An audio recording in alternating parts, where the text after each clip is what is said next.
Artiste ivoirienne, née dans cette petite ville du centre de la Côte d'Ivoire nommée Béoumi, eh bien, c'est cette maîtresse de l'Aoko. Elle a su donc faire ce brassage entre la musique moderne et la musique traditionnelle. Aujourd'hui, elle est aux États-Unis d'Amérique. Nous allons donc à sa rencontre.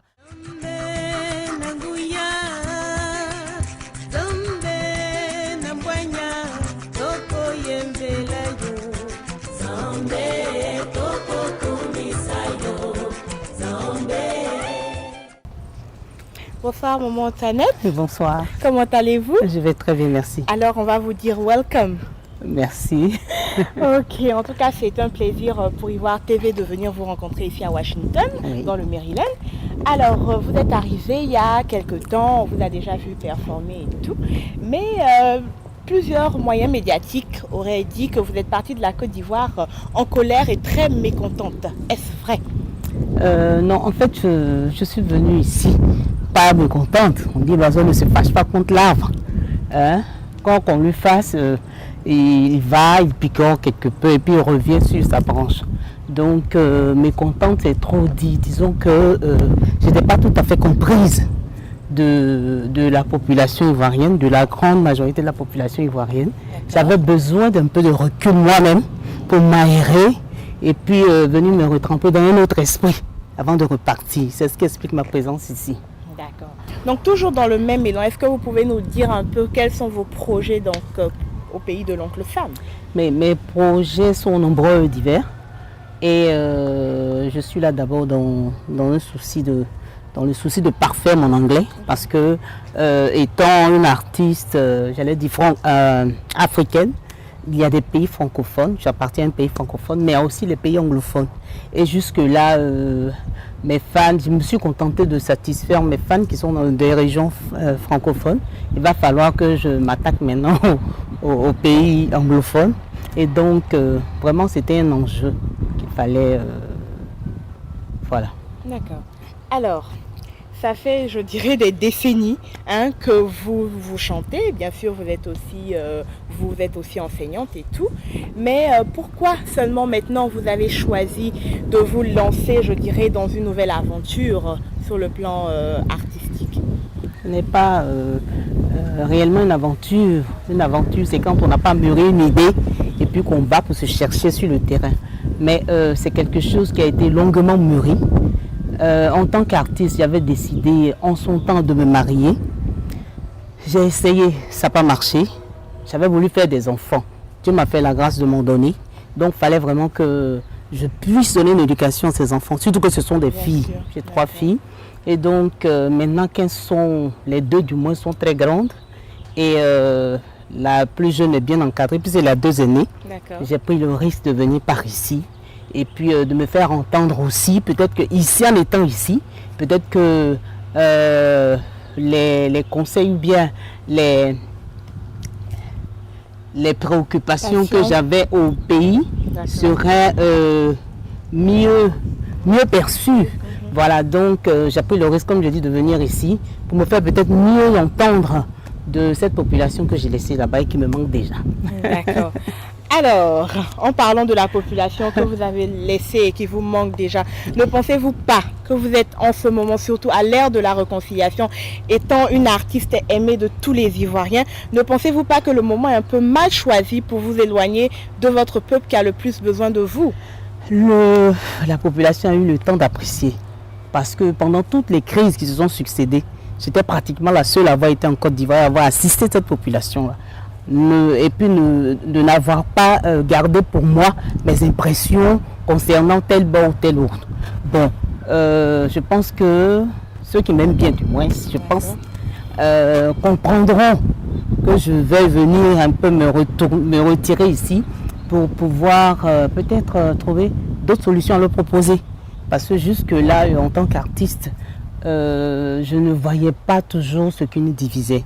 C'est peut-être le manque d'amour, de sincérité, peut-être d'honnêteté, qu'on veut me le pardonner. Hein. Mais j'ai cette manie-là de voir les choses et de les appeler par leur nom. Ce que beaucoup de gens n'apprécient pas déjà. Mais je suis comme ça. Voilà, ceux qui m'ont connu et qui n'ont de cesse de me solliciter savent que je suis comme ça. Mais je ne le fais pas méchamment. Je le fais dans un souci communautaire, c'est-à-dire quoi, que tout le monde essaie de se concerter, que tout le monde essaie de raison garder, c'est-à-dire chacun essaie de revoir sa position et puis de mettre un peu d'eau dans son vin pour savoir s'il a bien fait ou bien s'il a mal fait. Et puis bon, vraiment qu'on s'accorde autour de cela et que bon, on redevienne comment dirais-je, à nos sentiments d'antan. Des sentiments qui ont fait que la Côte d'Ivoire a toujours été ce grand pays respecté par exemple. Bien sûr. Alors, il y a quelques semaines de cela, elle était donc ici dans le Maryland où elle a bien évidemment, encore une fois, égayé son audience sans oublier son Aoko qui était avec elle et dont elle nous a chatouillé les oreilles avec le son magnifique de cet instrument. Regardez.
Bravo. En tout cas, c'est ce que je disais tout à l'heure. La voix est là et le physique, malgré toutes les années, vous êtes toujours la même. Je me pose encore la question, mais quel est son secret? Je pense que c'est une grâce. C'est une grâce. Disons merci à Dieu. Voilà. Alors, on revient encore. On parle de Burida. Antoinette et le Burida, il y a des problèmes. Qu'est-ce qui se passe? Il n'y a pas de Burida.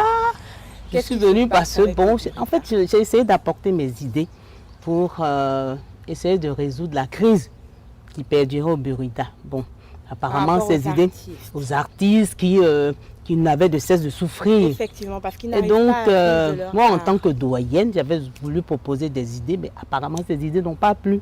Et puis, je me suis retirée, mais ça s'arrête là. Ça s'arrête là. Ça ne va pas plus loin que ça.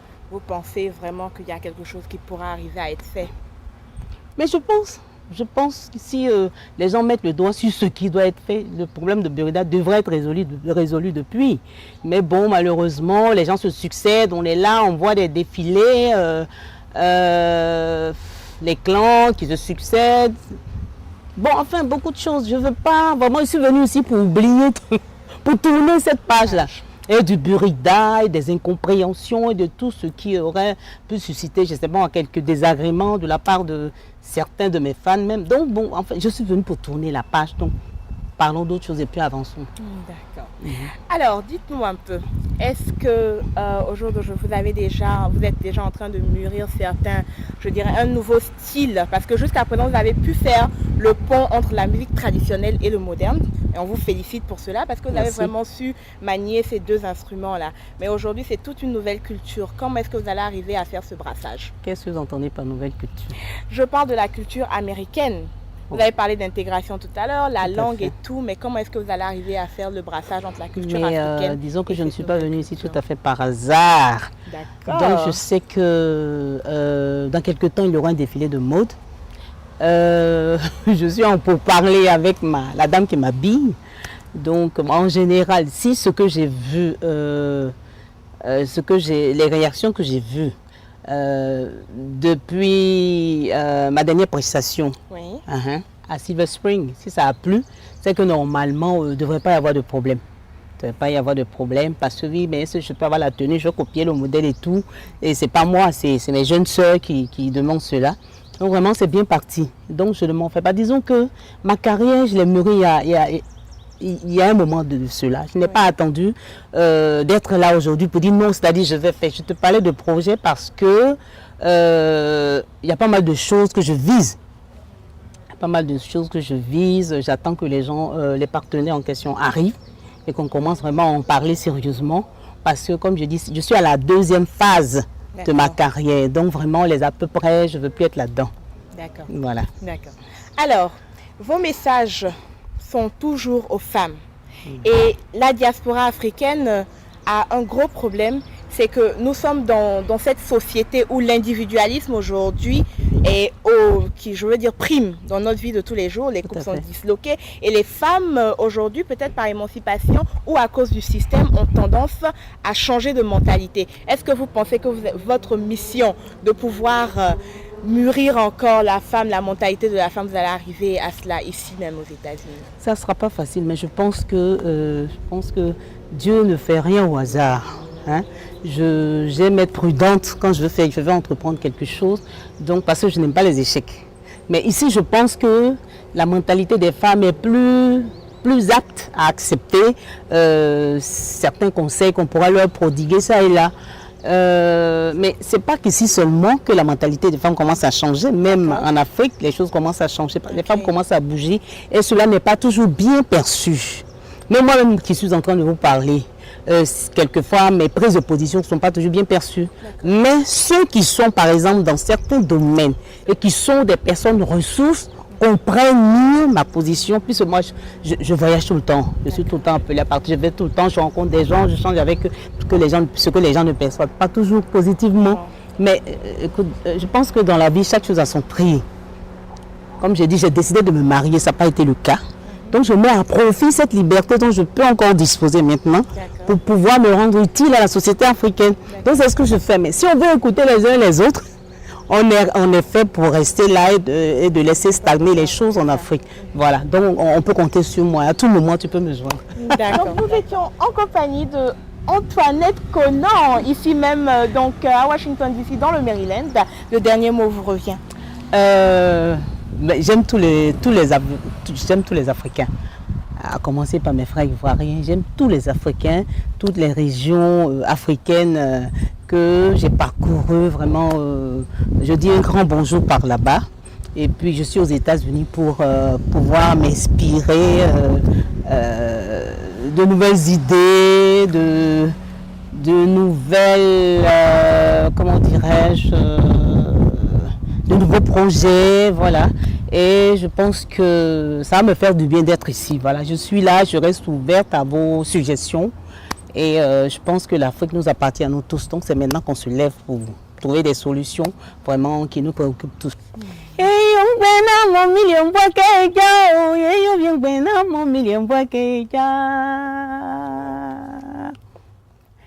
Yung bena mo milien bwa keja, yung bena mo milien bwa keja vie. Oh ni me comment ça oh we. Oh si me comment ça oh we.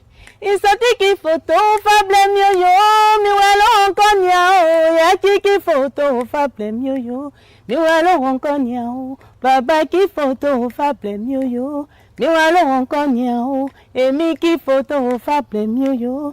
Mi walo konya oh de enti photo fable mioyo, mi walo konya oh. Eyong bena mo mi yembo keja oh yeyong bena mo mi yembo keja. Yeyong bena mo mi yembo keja oh yeyong bena mo mi yembo keja vie. Oh ni me comment ça oh we. Oh si me comment ça oh we. Isati ki photo fable mioyo, mi walo konya oh ya ki photo fable mioyo. Mi walo wonkonya o adamfu ki photo fable mioyo. Mi walo wonkonya o chéri ki photo fable mioyo. Mi walo wonkonya o. Voilà, je vous aime, je vous embrasse bien fort. Merci. Vous l'avez découvert ici. Encore un hit que vous avez découvert. Ivoire TV. Ivoire TV.